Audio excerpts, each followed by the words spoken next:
Okay. So this is head start project one. We're just gonna make a simple singly linked list. And it's just gonna have like add head and display. So I'll go over all of these and then I'll show how you can extend it to a W linked list for the project, like what things you have to be aware of in general and stuff like that. So you guys all know what linked list is, I'm assuming. It's just a linear data structure where each node in the list is accessible by the next or the previous if you have a W linked one. And um, basically, like all the data is stored in these like individual units called nodes. And each node, like in the code, is represented by a pointer. So you sort of addresses of like where all the data live, essentially.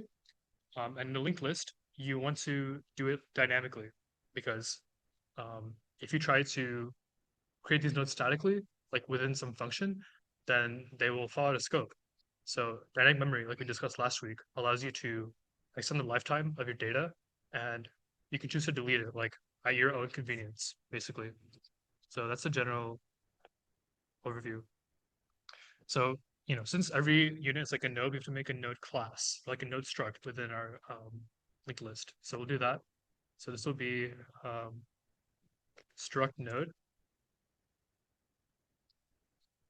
So you can either make like a nested struct like this, which is shown in the instructions. Like if we look at the project one instructions,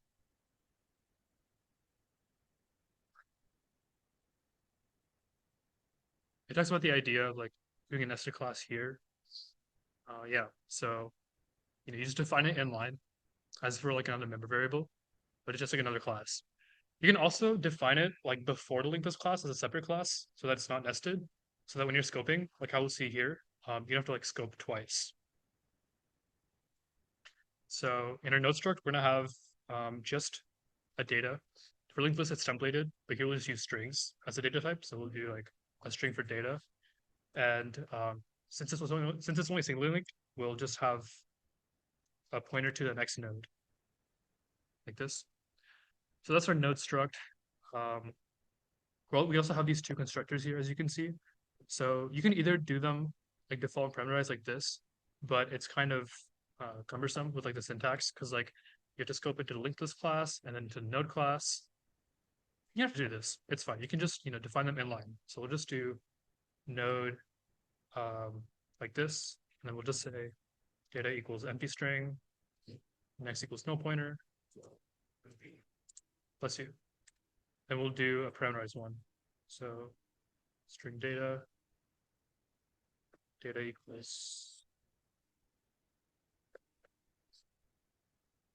and then next equals again no pointer. So we don't have to do these.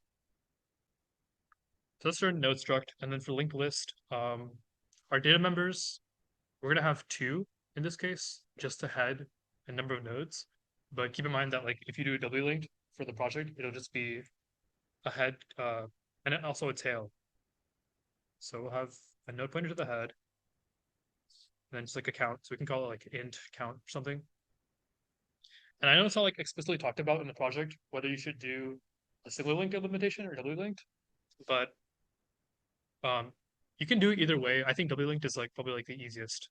So you can just like all do W linked and just have like a tail node, and then inside your like node class have like an additional previous pointer, so that it can like point to nodes before it in the linked list as opposed to just like the nodes after it. But yeah, so those are just the variables, and then for the functions we just have these three. So default constructor, we're just going to set head to null pointer and the count to 0. For the parameterized constructor, sorry, this isn't parameterized. This is just adding a head. So if we add a head, this is also in like the project, right, where you do like W linked. So there's an edge case. The edge case is like when your linked list is initially empty. The way to know whether it's empty is you can either use the fact that count is initially 0 or the fact that the head is no pointer. So I'll just use the first one. So if the head is equal to no pointer, then we can do like less work, sort of. But this is especially important in W linked list because for this case, we're going to be assigning not only the head to the incoming node, so we'll do head equals new node data. By the way, all this is doing is we're calling the node constructor here to make a new node, and then we're dynamically allocating that node, and then we're simultaneously assigning that to be the head. So it's a shortcut, right? It's like doing it all in one line as opposed to just doing something like node new head equals new node data, and then doing like head equals new head, right? So these are the same thing. We don't have like the type name in here, but that's because it's understood that like this new node, it's a pointer to a node. So it's the same type as the head, which is also a pointer to a node.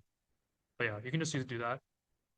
Yeah, so the reason why it's especially important in the W linked list is because you'd also have to set the tail to be new node. So you also have to do uh, in that case, right, you probably want to make a new one. So you can either do double assignment like head equals tail equals new node.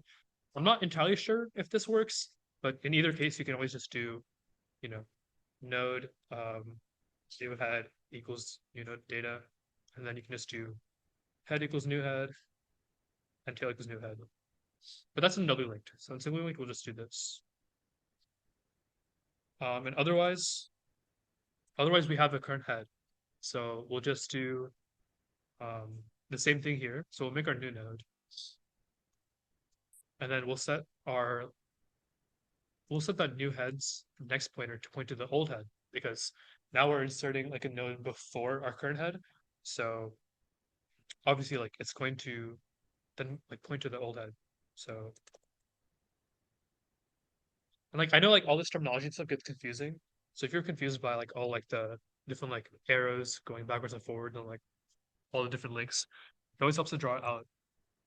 Um, but yeah, after this, all we do is we set the head to point to the new head.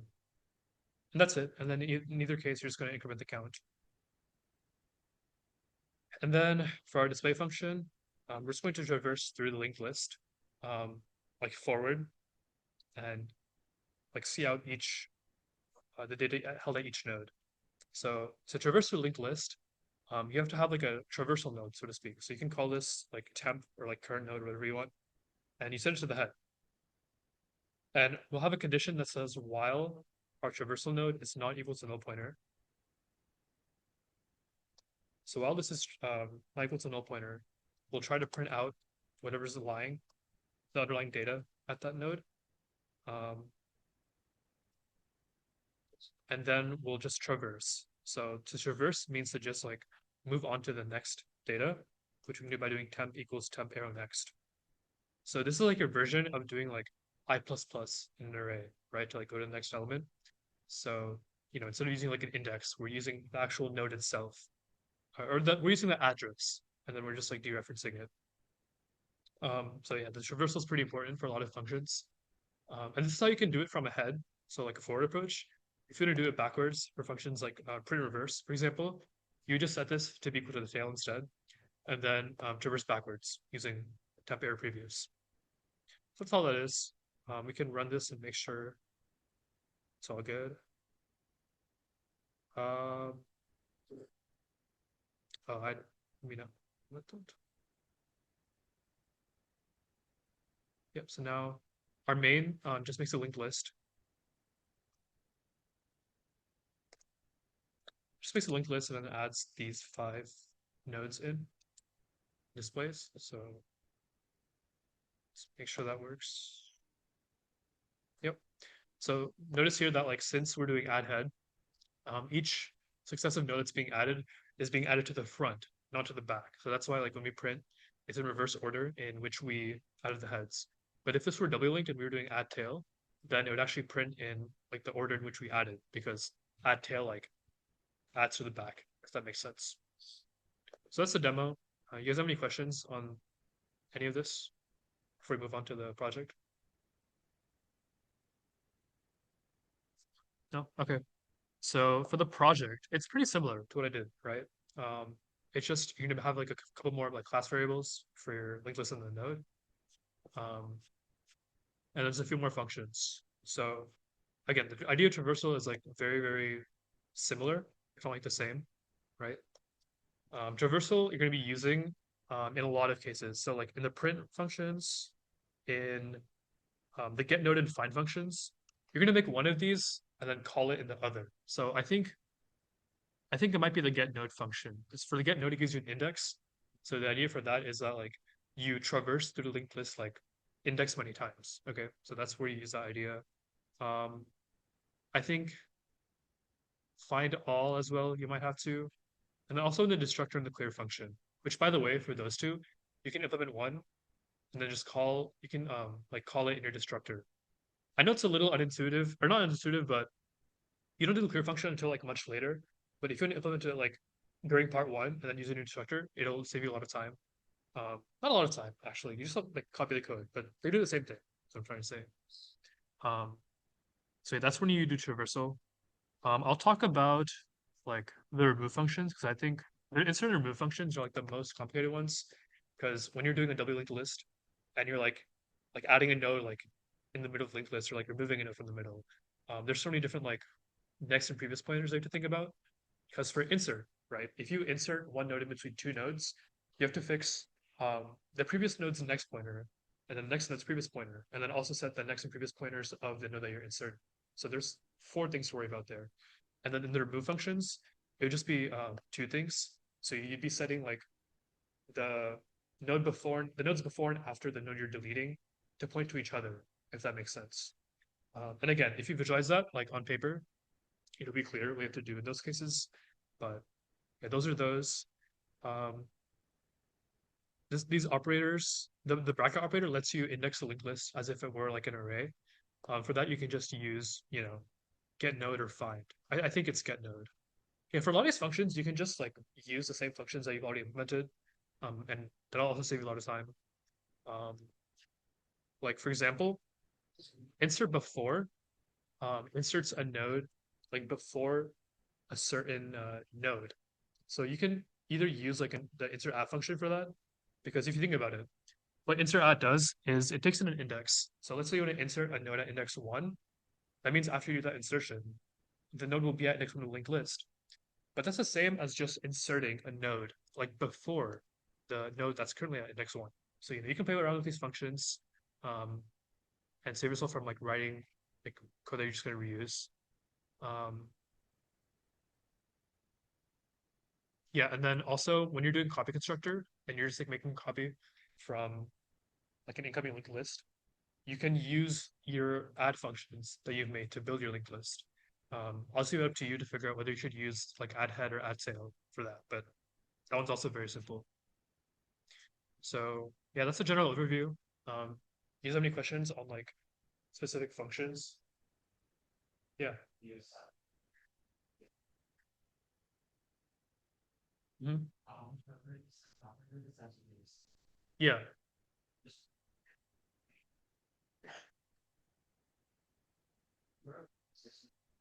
Uh,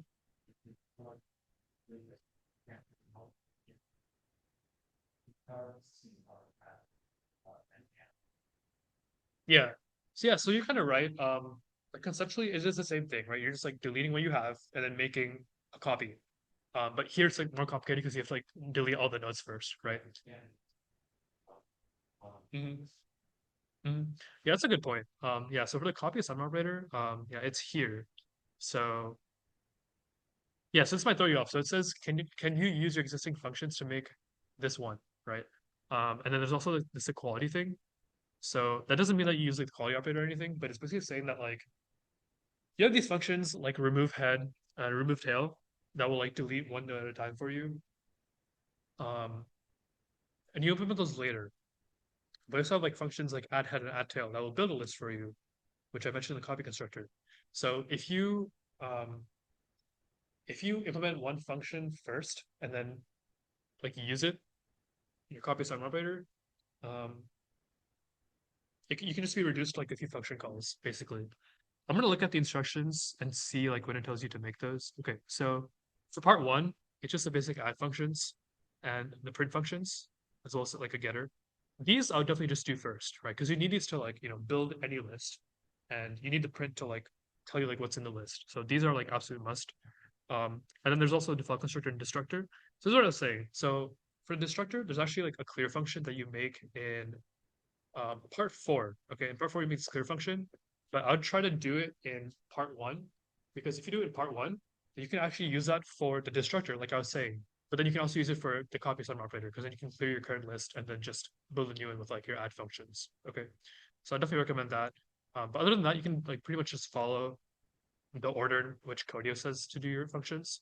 So after doing those basic ones, then these getters, yeah, all these getters, and then part three is just the insertions, and part four is just removals. And then these are recursive functions. I don't know if you guys are familiar with recursion or like using it in Python, but it's actually very simple. Like the whole function is only like a couple lines of code. And the idea of recursion is that you just have a function like make a call to itself inside the function with like a different parameter. So you can sort of think about that and see how you write that function. Are there other questions? I can also talk about Valgrind errors because I know those are like really annoying. Um, so you'll see invalid reads and invalid writes, and I know that like in ABS and ABQ they talk about them, but just to refresh your memory, if you get an invalid read, it usually means that you're trying to dereference a null pointer. So if you ever see in your code that like you're trying to access like a next or previous pointer of some variable, um, actually like when you like run these tests, the errors will tell you like at which lines you can trace the function calls to see like at which lines the error was produced, right? So if you find a line in your function, and it's like let's say some like line in your add head function, or like some line in like you know whatever function that like made the mistake, you can like see which node has been trying to like dereference there, and then see like how that node might end up to be null pointer in your code. That usually happens like if you like slip up on an edge case, or it's usually just edge cases. Because like I know for the remove functions and insert functions and stuff, there's definitely edge cases with like inserting and removing from the front of the list and from the back of the list. So for those, it's definitely like a good idea to just make it like if statements for those, and then use like add head, remove head, that kind of thing. And then invalid write just means that you're trying to like write to um, something dereferenced from like a null pointer. So it's the same kind of thing, um, but it's an assignment instead of like you trying to access something. I think. Yeah, they're both like kind of similar. And then if you see like invalid free or double free, that means that you're either trying to like delete null pointer, or you're trying to delete a node that you've already deleted. So for that, you could look in your destructor and see if you mess up something there. Um, Other than that, I put some like Q and A's on the FAQ that talks about like the constant and non-constant function thing, and also there was one other question, but you can also refer to that, and I'm sure that will be updated like as we get closer to Thursday. Um, if you get compiler errors talking about like template typing and stuff, one quick note I want to make is that when you define like functions for this class, like outside, so like not inline, but like outside a class, you have to do like linked list and then angle bracket t, because it's a template class, and then colon whatever your function name is, like this. And then you have like your return type here, obviously, and everything. But you have to include this whenever you're like scoping through the linked list class, since it's like class template. And then one more thing is, sorry, this wouldn't be a node. Obviously, this would be like void. But if it was like a function that returns a node, like let's say find or get node, in this case, I think you have to include type name here, because you have to specify that the thing that you're returning here is like the name of a type. Okay.